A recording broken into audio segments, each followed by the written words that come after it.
Narito na naman ang mainit na balita mula sa mundo ng politika. Isang nakakagulat na balita ang kumakalat ngayon sa social media matapos umanong magkaroon ng tensyon sa loob ng Malacanang Palace. Ayon sa ilang hindi pa kumpirmadong ulat, sinasabing nagkaroon umano ng matinding komosyon sa loob ng palasyo na kinasasangkutan ni Ferdinand Marcos Jr.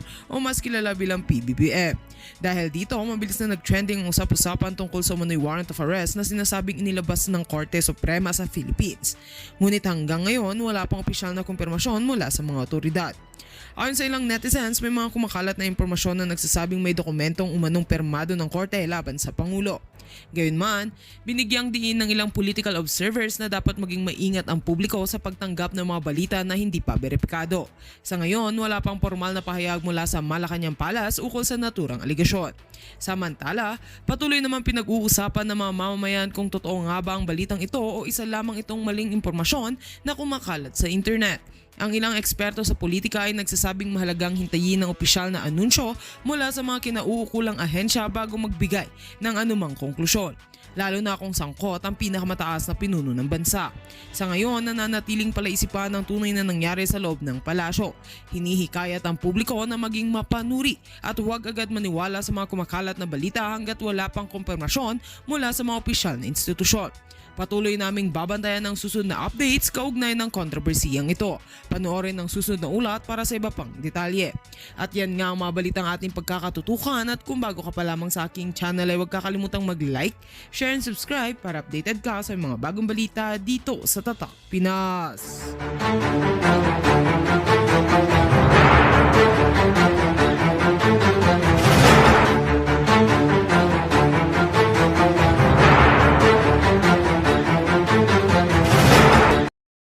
Normal niya. At 23 years old, ano ang atraso ng batang yun? Diba? Ano ang naging atraso? Bakit kailangan siyang patayin na gano'n na lang? Eto ngayon yung era ay panahon ng mga ng bangag na harap-harapan na lang na pinapatay, ginugurgor ang ating mga kababayan, katulad na lang yung sa Davao, yung isang kapitan doon, sila I forgot, yung kalilibing lang, di ba? December last month. Di ba, ginugurgor din habang nagla-live siya. Si Dodong. Yan yung sitwasyon ng babayan nyo ngayon kasi walang pakialam si Bangag. Okay? Balik tayo sa AFP. Recently, nag-donate ang Japan ng, kung di ako nagkakamali, 900 million yen. Tama ba, Ma'am Lynette? Okay, nag-donate sa AFP para sa modernization chuchu. Namo-modernize ba ang ating mga kasundaluhan o namo-modernize ang mga asawa ng mga general, namo-modernize ang kanilang mga bahay, ang kanilang mga bahay sa labas ng bansa, sa loob ng bansa, dahil dito sa pera ng bayan or sa donation ng Japan? Mapupunta ba yan? Okay? Mapupunta ba yan sa tamang kapuntahan sa mga kasundaluhan natin? May improve ba ang buhay ng ating mga sundalo when it comes to uniform? Diba? Uniform nila, allowance nila. Wala. Binibigyan na kayo ng barya-barya pa 50-50 si Bangan. O, tapos nagpapagamit kayo, nagpatanga-tangahan na kayo. I mean, I'm sorry for the word. Pero tanga-tangahan, nagduduwag-duwagan kayo. Binaril daw ng tatay-tatayan niya. Panopio Cristina. Sino yung binaril ng tatay-tatayan niya? Sabi ni Vega Warp, Madam Marlica, ang pag-allow sa bata na mag-immerse sa gadgets ay nakakabobo. Back up yan by studies of child expert. Huwag gawing pacifier ng mga bata ang gadgets, nakakabobo po yung mga palangga. Yes, totoo yun. Kaya ngayon ang sakit karamihan ng mga magulang. Bata pa lang nag-gadget na. So, gabay ninyo ang inyong mga anak. Alright? Wala pang pension, sabi ni Precious Gonzales. Wala, ubos na, pinaghati-hati na, sabi ni Joanne, yung binigay ng Japanese government. Hindi modernized ang combat boots sa mga sundalo at uniform. Once in a lifetime ang pag-issue. Mayroon ba tayo dito mga asawa ng sundalo? Can you share sa amin kung ano yung situation ninyo ngayon? Diba? Modernize ang kabet, ang syobet, sabi ni Bonbon. Correct, nag-donate ang Japan para sa mga sundalo Saan kaya napunta yon? Sigurado napunta sa bulsa ng mga buwaya. Ang sabi ni Precious Gonzales, Madam, wala pa pong pension ng AFP hanggang ngayon. Pensionado po kayo? Kita nyo, mga pension, kung ikaw palangga ay sundalo, retirado, kung nadidelay ang pension ninyo, baka dinidelay yung pension yung mga nagserbisyo sa bayan? Diba? Bakit nadidelay kung yan ay nangyayari ngayon? Samantalang sila, mga Hermes, utang ina, pag ako talaga naging presidente, palunok ko lahat ng Hermes sa kanila.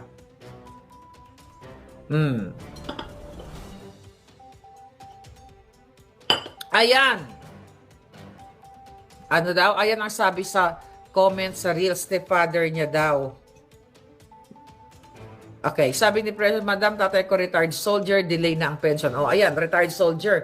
Nako, thank you sa iyong tatay. Nako, sabi mo, regards ka mo, sabi ni Maharlika. Yan yung sinasabi natin palangga. Kawawa talaga ang ating mga sundalo, retired man or active duty. So, kawawa sila. Samantalang ito si Au Browner, ginagawang playground ang AFP. Ginagawa pa nilang feeling nila bahay nilang mag-asawa at kaya nga mga Shobetsky dyan, ay nako. 2019 kami nag-mission sa San Luis Aurora, mga escorts namin na PNP ay naka-Under Armour.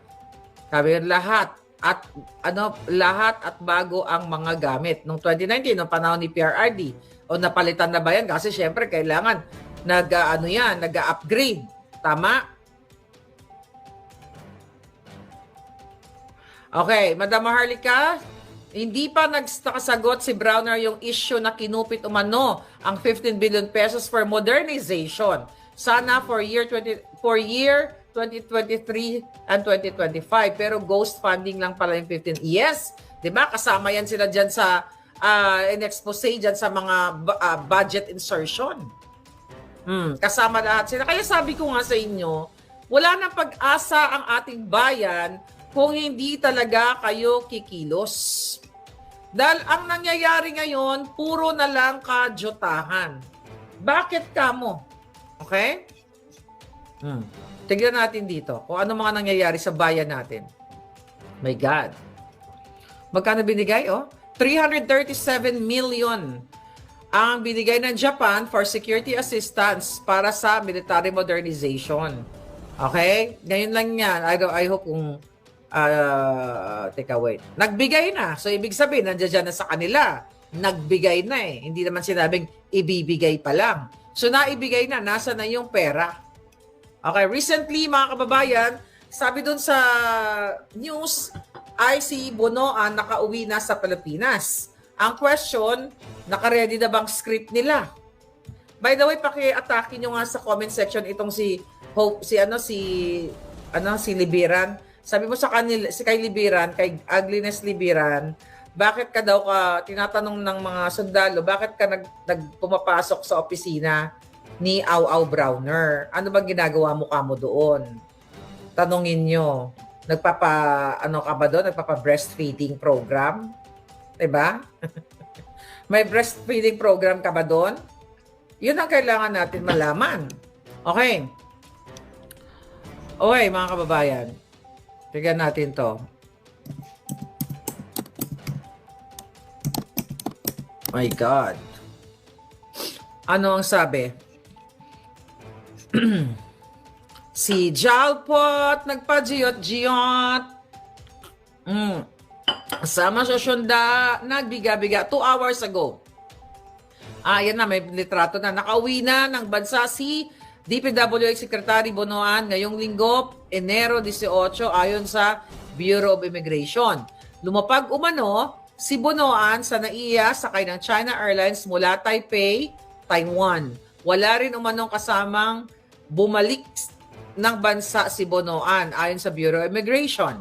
Matatandaan, kabilang si Bonoan sa mga inisyuhan ng subpoena ng Senado para humarap sa pagpapatuloy ng pagdinig sa issue ng flood control. So baka nagawa na yung kanyang script. Okay? Ano na naman kaya ang script? Kasi sa Monday, bukas dyan sa Pilipinas, ay magkakaroon na naman sila ng mga hearing nila. Okay? Wala nang kwenta-kwenta yung mga hearing na yan, mga kababayan. Wala nang patutunguhan. Alright. Hmm. Ano naman tong drama ni Amy? Oh, by the way, nakita nyo ba yung kasal ng anak ni Amy na bonggang-bongga na naman doon? Ang tanong, di ba? Ilang pera, alang taxpayers money kaya ang ginastos doon? Well, alam naman natin na talagang nasa Guinness na sila, talagang pamilya na magnanakaw. Ano sabi ni Amy? Patama kay Bangag, tinawag ni Amy Marcos ang sarili na the good one. Okay, sa kasal daw ng kanyang anak. Nagkaroon ng konting sibling shade sa kasal ni Matthew, okay? Dahil sinabi daw ni Mangga ng pabiro, okay, na siya daw ay the good one. O, di ba? Parang si ano lang yan si Jinggoy at saka si pangalan nito, si Ejercito, si JB. The good one daw sa pamilya nila. Kailan pa naging good one si Amy? Puro kadramahan lang. Okay? Okay. Wala nang kwenta to. Alam mo, kawawa yung kawawa talaga kayo.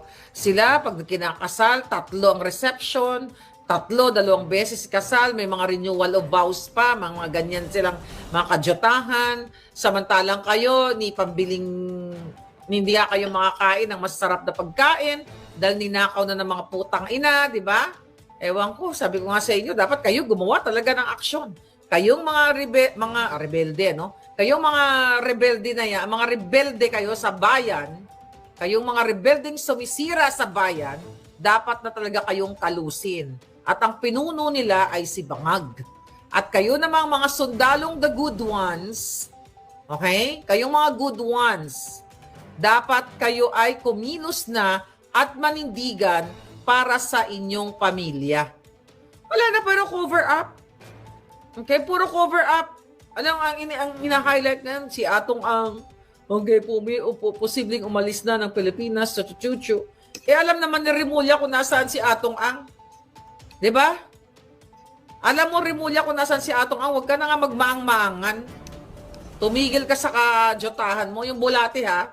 Malapit ka ng lamunin ng bulate. Ikaw, John Vic, at ikaw, Bonjing. Puro na lang ganun ang balita. Ayaw tigilan ang mga nagsasalita katulad ni Leandro, ni Barzaga, ni Marlica, ni Harry Roque, o habang ang mga oligarchs, habang nagkakaso, etong si Cromagnon Razon kay Barzaga, 32 na po katao as of yesterday, baka nga umakyat na ito, ang namatay dyan sa Binaliw Landfill, na kung saan napag-alaman na si Cromagnon ay nagmamay-ari, isa sa nagmamay-ari dito. Diba? Grabe yung landfill dyan sa Cebu, kawawa talaga. Dahil saan? Ayon sa report, dahil sa mga hindi sumunod sa standards, hindi sumusunod sa tamang mga panuntunan. Kung saan, pag nagtayo ka ng landfill na yan, dapat isi-sure mo yung seguridad ng mga nagtatrabaho dyan. Ngayon, patay na yung 32 katao. May mga pamilya yon. Imagine mo, ang sama-sama naman ng kamatayan mo. 'Di ba? Mahirap ka na nga, namatay ka pa, natabunan ka pa ng mga basura, ng mga dugyot-dugyot na basura. Nasaan naman ang hustisya at dignidad ng ating mga kababayan na mga mahihirap? Na ganun-ganun na lang, I hope bayaran, okay, ang i-compensate yung kanilang kamatayan. Sana yung kanilang mga anak ay bigyan ng scholarship or talagang pagbayaran. Pero anong expect mo dito sa gobyernong Bangag na ito? Na paglalaruan nila ang batas. 'Di ba? Kahit na ikaw na namatayan, kahit gusto mo man ireklamo 'yan, ni wala ka ngang makain, gusto mo mag-file ng case. Kasi pag sa Amerika yan o sa Europa, yayaman lahat ng mga namatay dyan. Kasi negligence yan at mga substandard na ginagawa ng mga may-ari ng mga companies katulad nga niyan ng landfill na yan. Di ba? Pwede ka nang yumaman dyan, kakasuhan mo. Sino naman tutulong sa mga kababayan natin? Kung kasabwat, even dapat yung PAO na tinatawag natin, aasistihan itong mga mahihirap nating kababayan na namatay dahil sa kapabayaan ng mga may-ari ng mga establishmento o katulad dito. Di ba? Like yung PAO, anong masasabi natin? Yung PAO hindi masyado active. Paano ito si Persida? Akala ko dati okay. Sumasamba kay Lisa Tanas. Paano? Yung PAO na yan, intended sana yan, Public Attorney's Office. Intended, nandiyan yan para tulungan ng ating mga kababayan. Persida Acosta. Dati gusto ko yan si Persida Pero ngayon, dumidila din sa kipay ng mga bangag. Tulungan nyo yan. Dapat mag-file ng case yung mga pamilya niyan laban sa mga may-ari para bayaran yung buhay nila. Sino na ngayon ang magtatrabaho para sa kanilang pamilya? Nagbabasura na nga lang, magkano kinikita. Ganon pa ang buhay na mararanasan dahil sa mga putang inang nagmamay-ari na mga establishmento na hindi sumusunod sa tamang standard o panuntunan ng isang kumpanya. Yan ang paulit-ulit na sinasabi ni Maharlika sa inyo. Kulang na lang, Diyos ko po, ako na ang gugurgur sa pagkukulam sa mga yan. Sabi ni Effie Genialion, yes madam, ang oligarchs ang namumuno ngayon, wala na ang Pinas except ang Davao have a free buses for the people. Till now walang utang. I love your haircut. Oh, thank you palangga. Ayun na nga. Hanggat Marcos forever, poor ang Philippines. Alam mo, nagkamali talaga tayo big time doon. Kasama na ako doon. Ewan ko ba? Minsan kausapin natin yung Diyos. Lord, ano ba to? Ano nangyayari sa bayan natin? But sabi nga, nasa tao ang gawa, nasa Diyos ang awa. So you have to act now. Diba? Yung PAO ngayon, wala na. I mean, nandiyan sila, pero visible ba sila? Ando doon si Persida, lagi nakabuntot kay Lisa Tanas. Nabibigyan din kaya siya ng generous allowance, katulad ni Clarita. Alam mo yun, yung mga nagsisip-sip kay Lisa Tanas, mga demonyo lang. Nakita niyo kung gaano ka-demonyo si Marcos Jr., magnanakaw, addictus, botomesa, ano pa. Hanggang ngayon, nandiyan pa rin. Diba? Kasi, sabi ni Erlinda, wala pang pension. Totoo daw na wala pang pension ang mga retired military personnel up to now. Kita ninyo? Delayed ang pension nyo ng mga pamilya ninyo. Anong klaseng gobyerno meron kayo dyan sa Pilipinas? Paulit-ulit na lang si Maharlika. Wala nang ginawa. Manindigan kayo, mga kapulisan. Mga sundalo, pag retired din nyo, magiging basura na lang kayo. Might as well act now. Huwag nyo nang antayin na pag nag-retire kayo, wala na kayo matanggap dahil ninakaw na nilang lahat. Mas magandang mamatay ng naninindigan kaysa naman wala kang paninindigan, pag retired mo, bababuyin at bababuyin ka lang ng mga taong nakaupo. Mas maganda ngayon manindigan ka. Isang beses ka lang, di ka nga takot sa bukid Hindi ka nga takot dun sa mga NPA rebelde, nilulusob mo. Tapos sa mga addict, takot ka, talawan ka. Right? Talawan kayo. Kawawa. Sabi ni Marisa Atienza, talamak ang bentahan ng shab-shab sa buong Pilipinas. Kawawa naman ang mahirap. Yeah. Kaliwat kanan ng gurguran. Sabi ko nga, yung bata, 23 years old, binaril na lang ng ganun. Anong kasalanan? Bakit kailangan pumatay ng ganun-ganun na lang? Buti sana kung yung ginurgur niya, yung mga salot sa bayan. Yung sumisira sa buhay. Yung 23 years old, kung ano man yung naging kasalanan, mamaya babasahin natin yun. Hanapin ko yung article na yun. Di ba?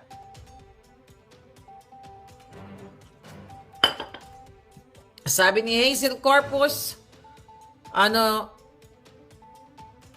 dati sabi ni Bangag, pupukusan ang digital irrigation tapos doon ang corruption.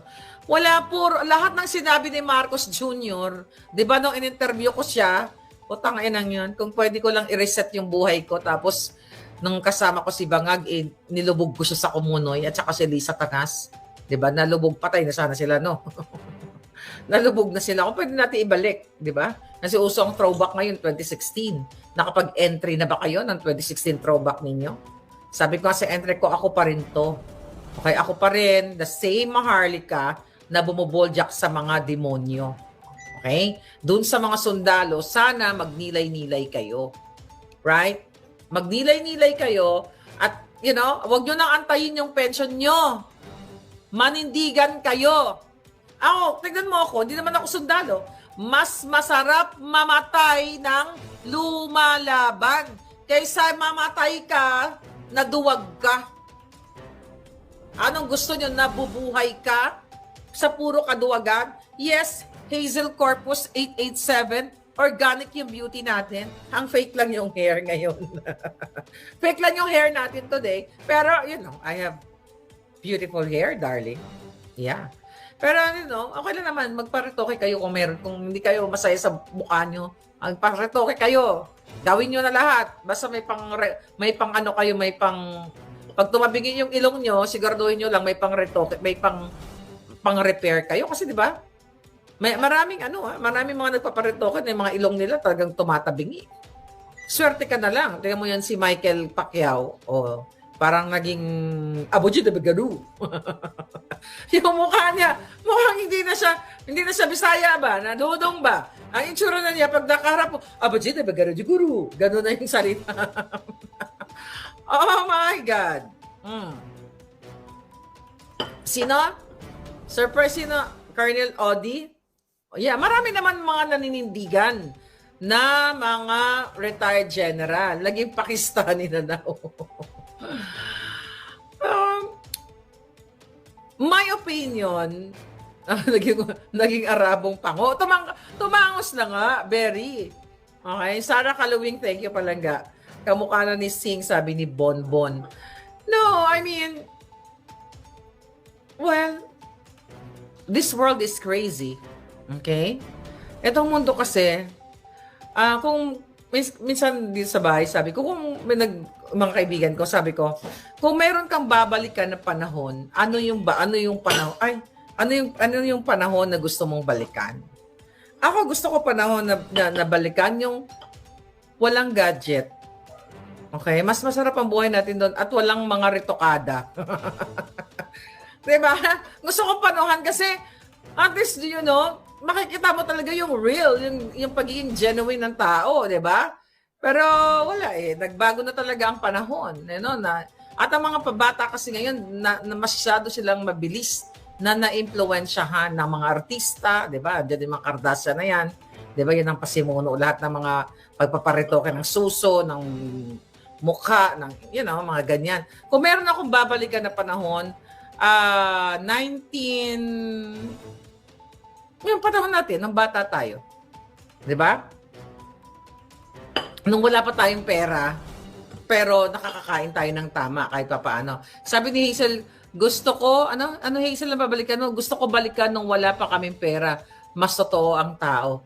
Hindi, totoo yun. Kasi ngayon, yung mga artista, pare-pareho ng ilong, di ba? Pare-pareho ng mukha. Hindi mo na alam kung sino sa kanila.